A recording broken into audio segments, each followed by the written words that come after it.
Do be my enemy for friendship's sake. Now what led me on to my theme, my thesis, that is the men and women need enemies, was not at first my clinic experience with patients, but events in the outside world, outside the consulting room, and in particular, of course, events in the Balkans and in its most dramatic form in Yugoslavia. As it appeared to me, hardly had the people of the Balkans freed themselves from the big enemy, the Soviet state, then they looked around for new, smaller, and nearer enemies, the persons, the people, next door, close by. Of course, this is a simplified view and perspective of these events.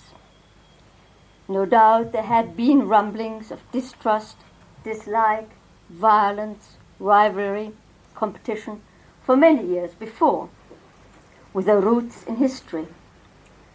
Nevertheless, the rapidity, the urgency, and the violence of these recent eruptions provoked me to reflect and to explore my own field, of study, the human psyche, for some more light, some more understanding than history and politics alone can provide. Now, my use of the term identity is, I think, nearer to the ordinary, the everyday use of that term. And in that sense, it differs in some ways from Jung's use of that term. For he tends to refer with it to a situation in which there is, and I quote, an unconscious tendency to behave as if two dissimilar entities were in fact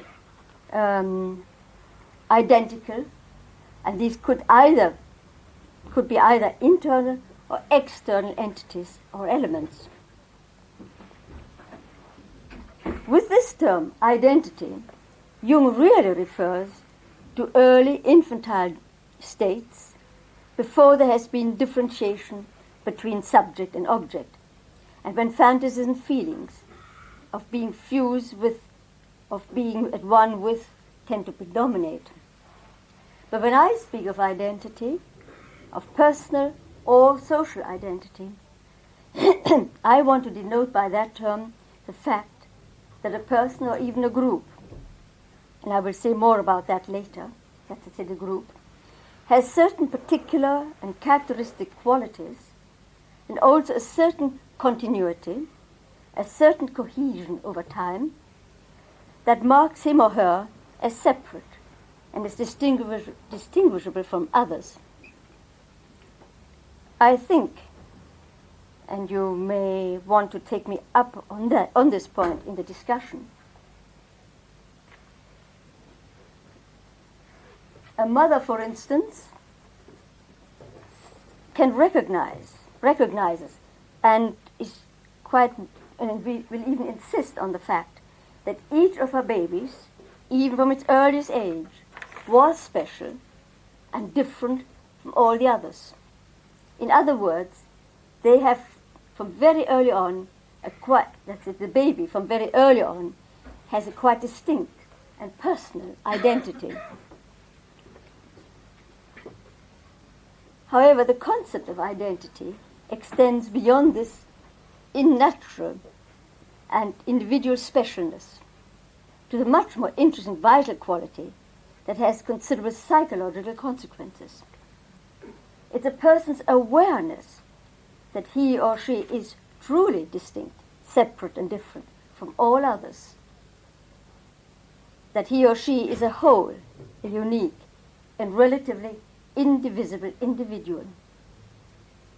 This awareness, this consciousness of one's own selfhood is indeed the basic goal of the process that Jung has termed individuation.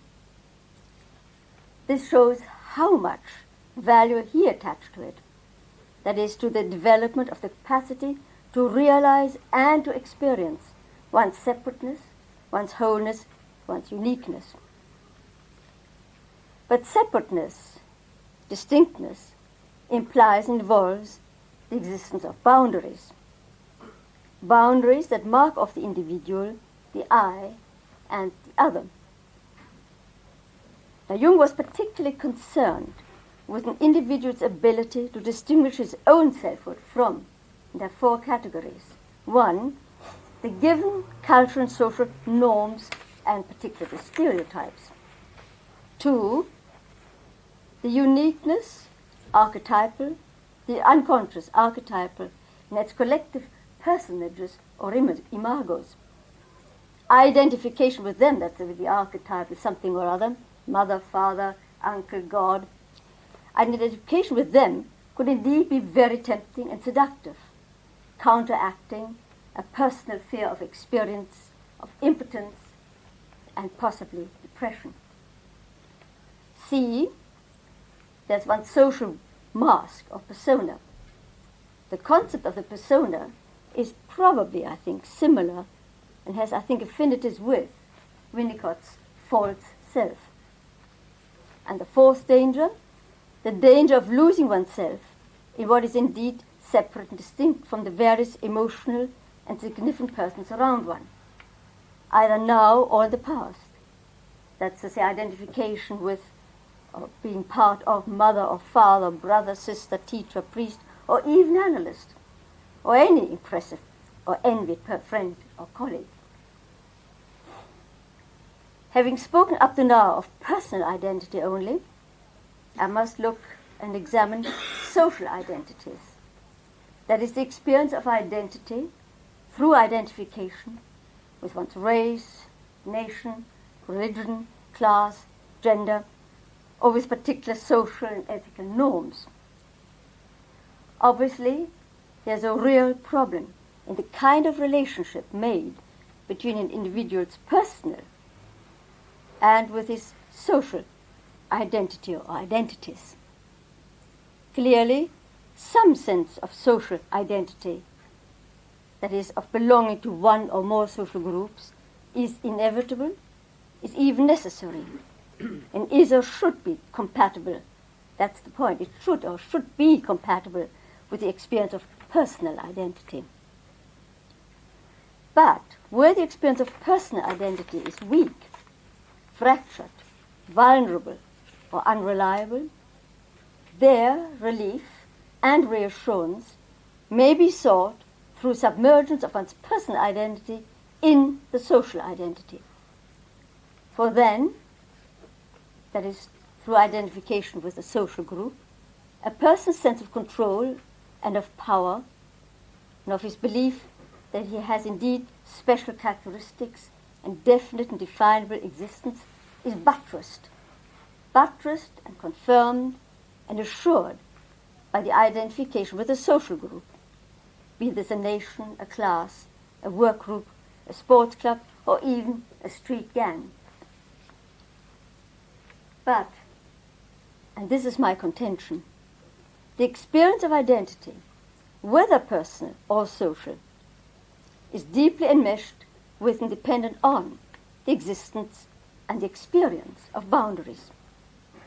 And this experience depends so much and is so enmeshed with and so relevant to the idea and the actual presence of, I come now to it now, the enemy. Looking up the synonyms for enemy, I found that they lent weight to my ideas. If you look it up, you'll find synonyms for enemy: antagonist, adversary, opponent, contender, contestant, competitor. See, they all reinforce the sense of otherness and of opposition, of struggle, of separateness. Indeed, the presence of an enemy makes and reinforces awareness of boundary, of being different, distinguishable, recognized, and recognizable as an other.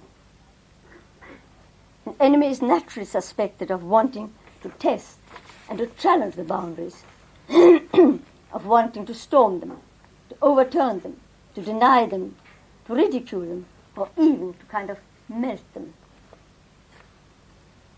I told myself there that as I was writing just that bit,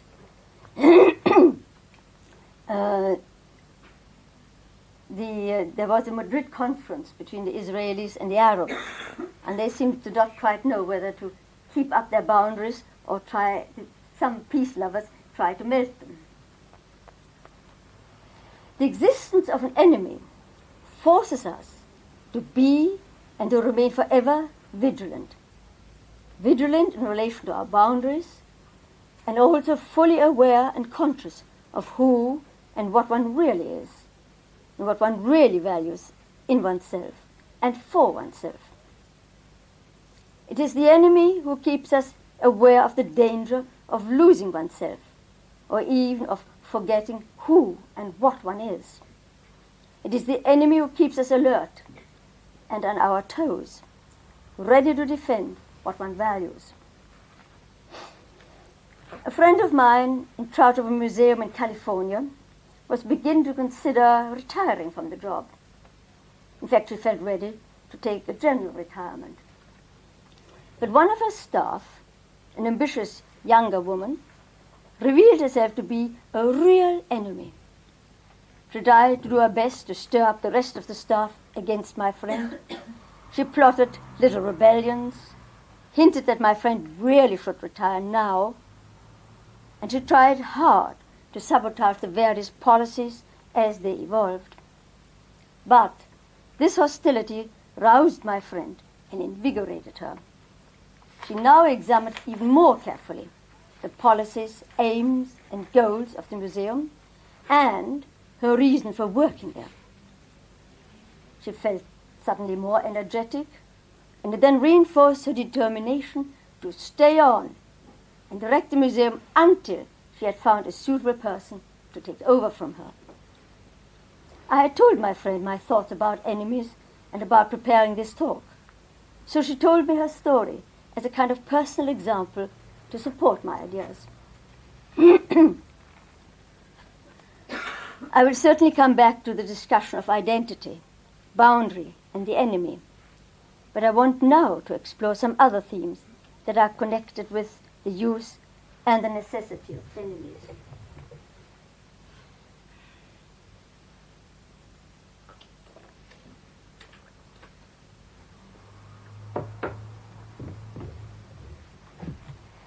My interest in this theme takes me first of all to the shadow. This is a concept Jung has developed to define and to denote that part of ourselves, the thoughts, memories, feelings, actions, that we would rather not know about, would rather not have to acknowledge as belonging to us. It is that part of ourselves that is so painful, so shameful, but can also be so frightening. Many of the contents of the shadow belong to our personal history, to our own past, that we have split off from what we recognize as ourselves, and that we have pushed into the dark an obscure side of ourselves by repression. Repression, that unconscious, deliberate mechanism of forgetting. But the shadow, as Jung has described it, also contains primitive forces and processes issuing from the collective unconscious that have never yet been conscious. I sometimes think that Jung's concept of the shadow as the obvious side of Freud's superego. The two are, I think, mutually interacting and interdependent. Clearly, the presence of shadow, the recognition that it exists in ourselves, is part of us. This awareness is uncomfortable, is heavy and burdensome. It imposes on us a constant vigilance in order that we should not be suddenly surprised by it, be in its grip, and find ourselves acting out what we had already condemned. But what is even more distressing is the fact that awareness of our shadow disturbs our sense of identity, our confidence that we really know who we are and what we can expect of ourselves.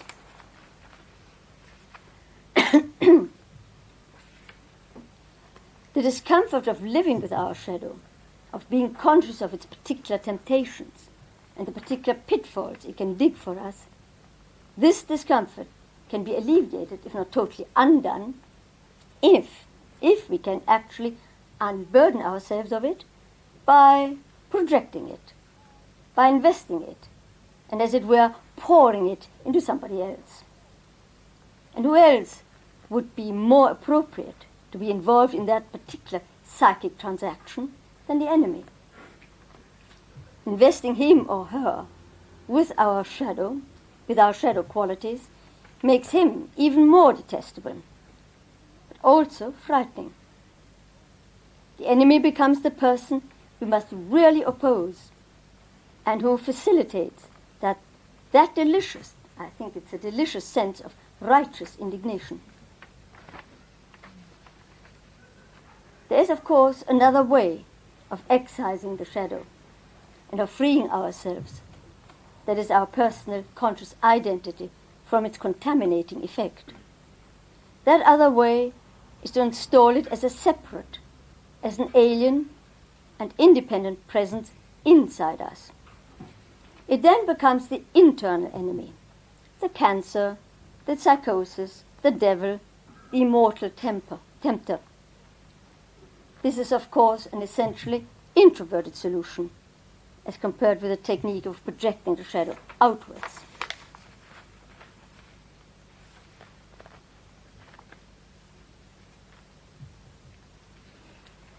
But to come to another use of enemies in relation to various psychic processes.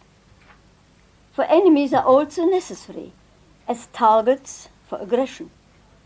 Aggression being, and I quote Anthony Stevens, a fundamental and ineradicable characteristic of all social mammals, including man. Human aggression, whether regarded as a basic constitutional innate force or as a learned and acquired reaction to frustration, is indeed general, observable, and undeniable fact. It demands acknowledgement, and it demands an arena in which it can be exercised and enacted. Although small amounts of it may be used in relationships which are predominantly warm and loving, yet they may, at times, that's to say the aggressions, explode, implode, and vitiate such warm and loving relationships.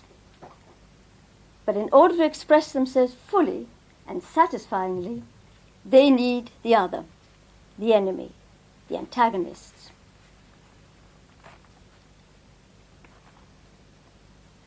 By the way, I personally believe in that, you might want to argue about that aggression, a word that is etymologically means to move forward, to move towards, to step toward urgently. I think aggression is separate and distinct from destructiveness. Its roots are, I think, located in and nearer to eros, that's the life force, than to thanatos, the death force. For as Stevens has remarked, without aggression, survival would be impossible. But survival also demands, he adds, that the aggression be constrained. Aggression is thus compatible with the ethologist's view of it. But apart from its protection and defense of physical survival, it is also needed to ensure self-cohesion and self-maintenance, now and in the future.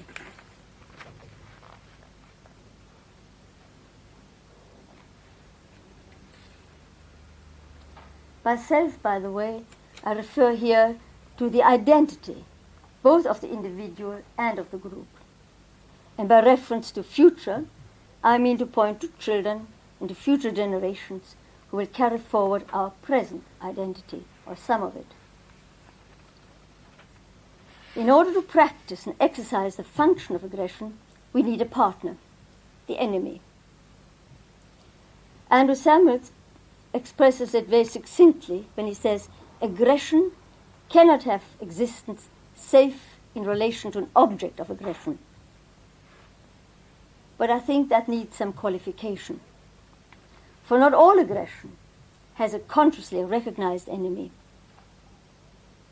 But all evidence of aggression is all experience of aggression is inescapably in search of an enemy. Aggression-worthy object. The presence of an enemy ensures a certain amount of internal cohesion, as well as pleasure and pride in one's own qualities, characteristics, and distinctness. The enemy is often recognized and marked out as the enemy by being different, looking different, speaking differently, different tongues, and by behaving differently, dressing differently, and by adhering to different aesthetic, religious, or political norms. So here is somebody to whom, so we believe, we may express anger, rage, and contempt, and to whom we may act more or less violently, with impunity and in the absence of guilt. Now, politicians have always known about the need for enemies. They've always known that in order to make and to create or to maintain internal peace, accord, and agreement, and unity, they must designate and find an enemy or enemies, either outside their group or else inside it. And if it's inside it, then the enemy will be named dissenter, deviationist, fifth columnist, or the intruding foreigner. This particular strategy, this maneuver, is well caught and satirized by Orwell in his novel 1984, in which the leaders themselves create the arch enemy, Emmanuel Goldstein. The masses are taught to hate him, to fear, and to detest him.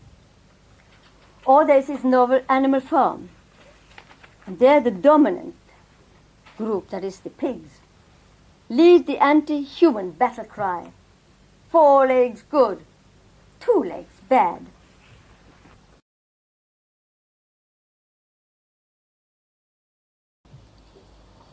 The experience of one's aggression, if one gives one a feeling of vitality, of being energetically alive.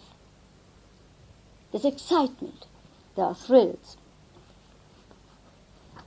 A depressed patient who frequently expressed and even acted out her anger and her hostility towards her analyst ends the last session before the summer holiday by saying, rather sadly and rather wistfully, "Oh, I shall miss you. I shall miss not having you around to tease and to torment."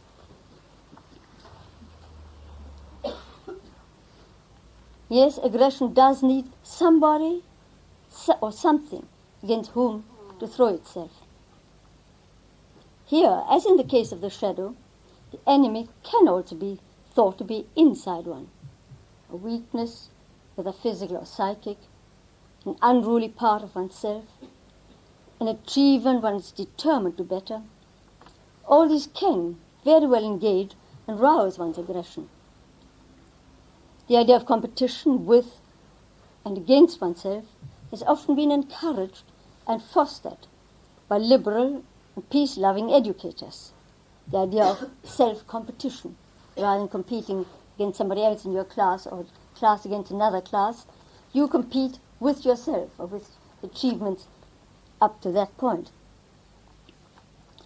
But this brings me now directly and logically to another archetypal figure that also depends on the existence of enemies. That figure is the hero. Jung saw it as the task and the aim of the hero to work for and to effect separation from the cloying coziness and dependence on mother, on home, family, childhood, and all that is familiar. Instead, the hero must wander into the unknown, the strange, the new, the unfamiliar. He must prove himself there to be a strong, brave, resourceful, and perhaps even cunning conqueror. But we must remember that in order to be or to become a conquering hero, there must be somebody or something there to conquer. An adversary, a contestant, that is, an enemy. Awareness of how difficult it is to leave home, mother, and childhood, and how daunting to venture into the unknown and face there the encounter and the battle with the monsters, is often shown and expressed in various hero myths. In so many of them, the hero is offered, quite unexpectedly, help. Help from some little animals, or from fairies, or spirits, or even from some local god.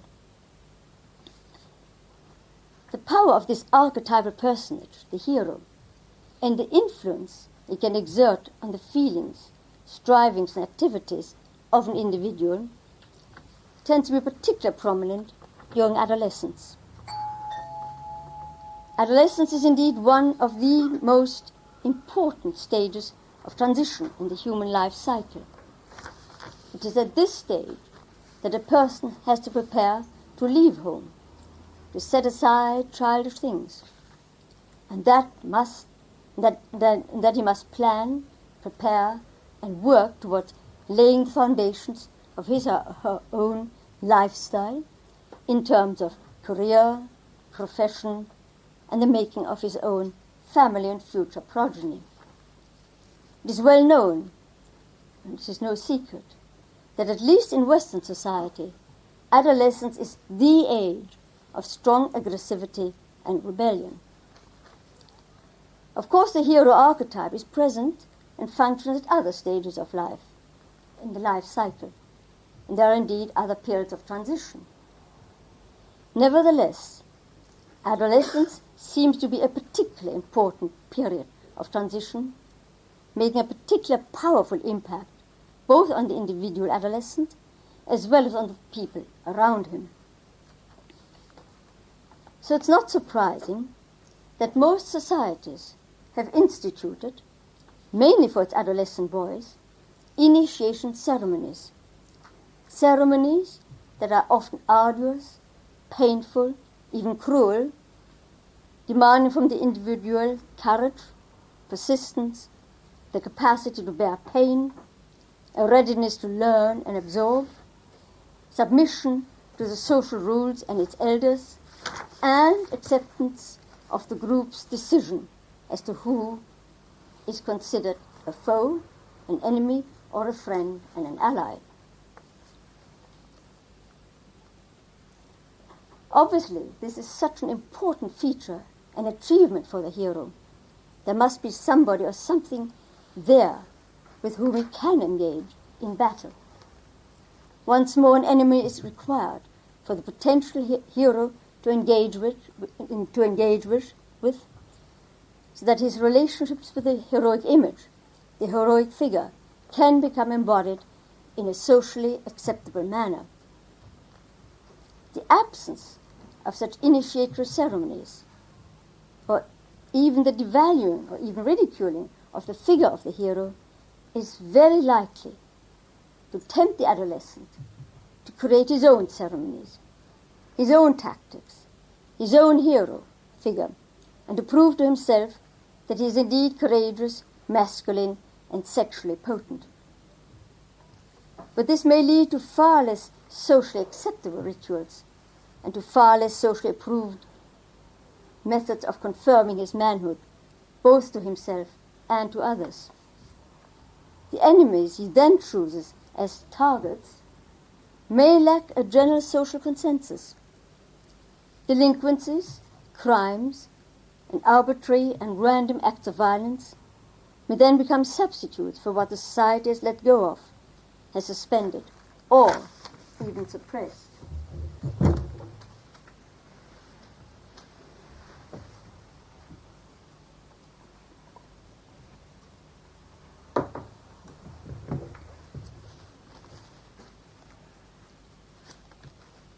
It is in particular the internal, the intrapsychic hero's archetypal disposition and influence that leads us to seek challenge, confrontation, and conflict. Without them, there's really little chance for confidence that there will be growth, development, and transformation. Now, fortunately, there are inside us mental structures that contain contradictions, oppositions, and incompatibilities. For instance, archetypal images or figures are themselves bivalent. That is to say, they are composed of inherent and opposed characteristics and dualities. Thus, for instance, the image of the mother, great mother, consists of the image of a good, nourishing and caring part, and also of a bad, a devouring, cold and cruel part. There is then the danger, this of course imposes the danger, that either the good or the bad may be experienced as the dominant or even as the sole image of the mother. Then there is also the opposition between the conscious part and the unconscious part of the psyche, a thesis that is basic to Jung's concept of complementarity and compensation. These are concepts essential to Jung's general thesis that the psyche is a dynamic system, that energy depends on the presence of at least two opposing forces, that therefore opposites are the ineradicable and indispensable precondition of all psychic life.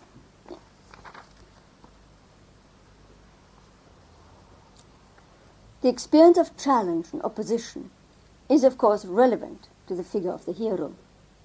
And as I already mentioned, the unconscious archetypal figure, the hero, the particular dominant in adolescence, yet actually belongs to all human beings, men and women, all their lives.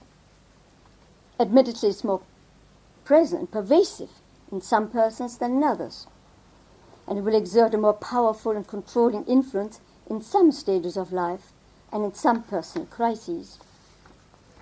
Consequently, the hero's particular association with challenge and opposition will be felt by everybody at some time in their life. At least I hope so. Now, this has important implications for all who work in the helping professions and for those who have to deal analytically with patients. For it reminds us that we all carry within ourselves not just the helpless, suffering and impotent victim, but also the hero who searches for some relative independence and for the capacity for self-direction, self-curing and self-creating. The analyst or therapist who is too identified with the all-good mother, who needs compulsively to assure, to cradle, to succor, and to be the all-comprehending, all-forgiving other, is really, after belittling his patient, is castrating and infantilizing him or her. Such a therapist is thus in touch with only one part of his patient, that is the helpless baby. He or she is blind and deaf to the heroic in his patient, to his need for a challenger, an enemy, for somebody who recognizes his potentialities, even if he, the patient, has not yet been in enough conscious contact with his or her hero to have gained trust and confidence in himself and in his own resources. But to illustrate this particular point, I can think of a young analyst whose patient was physically handicapped and somewhat deformed, and whose actual life situation was truly dire. This patient described herself as worn out, overstretched, unappreciated and unloved. And indeed her sessions were filled with a litany of complaints.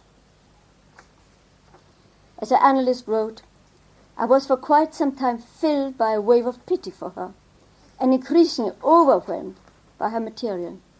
Unquote.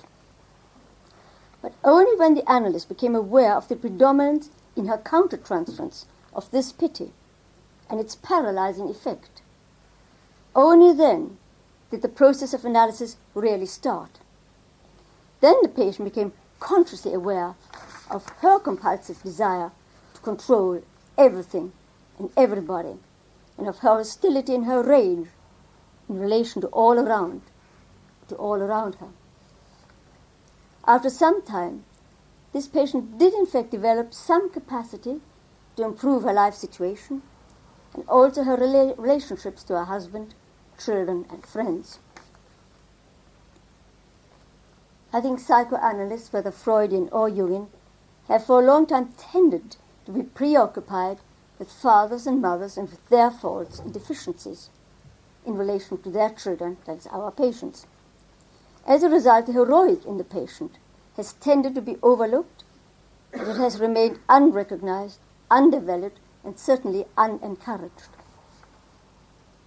It is thus evident that in the consulting room, the analyst therapist must be not only the parent and good friend, he or she must also be the enemy, the contender, the adversary, who questions and who challenges. If the patient then comes to perceive the analyst as the bad and cruel mother or father, well, so be it. The analyst has, of course, to take into account the problem of timing. How integrated or how disintegrated is the patient? Where are we in terms of the stage or phase of analysis? And in what form, his voice, choice of words or speech, etc., are comments or interpretation delivered to the patient?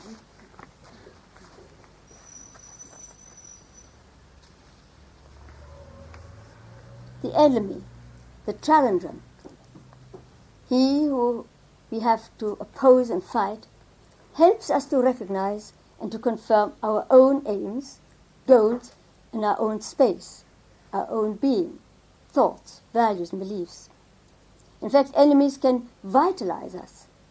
They can make us feel energetic, full of life, and they provide us, as it were, with a sense of our own raison d'être, with a sense of the possible meaning of our life and why it might be worth living.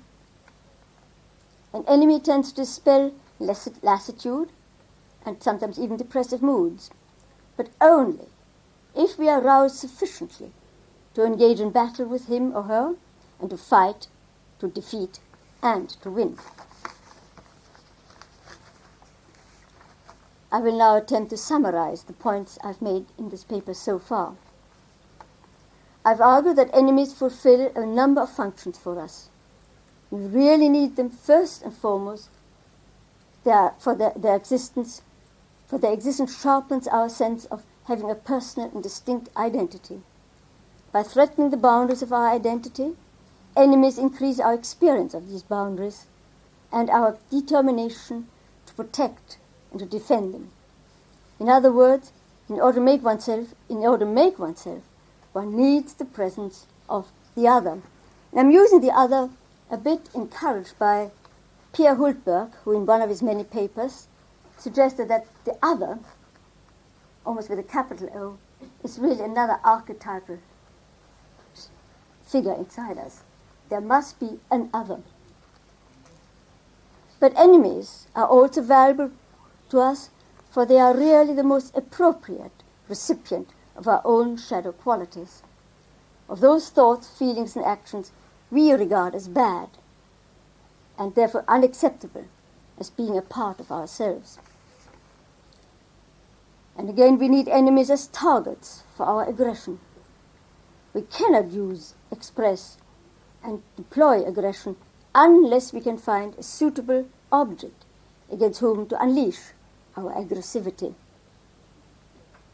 Nor can we relate to the hero figure inside us unless we can find some heroic deeds to do, some enemy to challenge and to fight. And finally, I've drawn attention to the implications of my thesis for therapeutic work, for we must remain aware that patients need not only understanding and compassion, but they also need challenge and confrontation. In this talk, I have concentrated on the positive value and function of the enemy.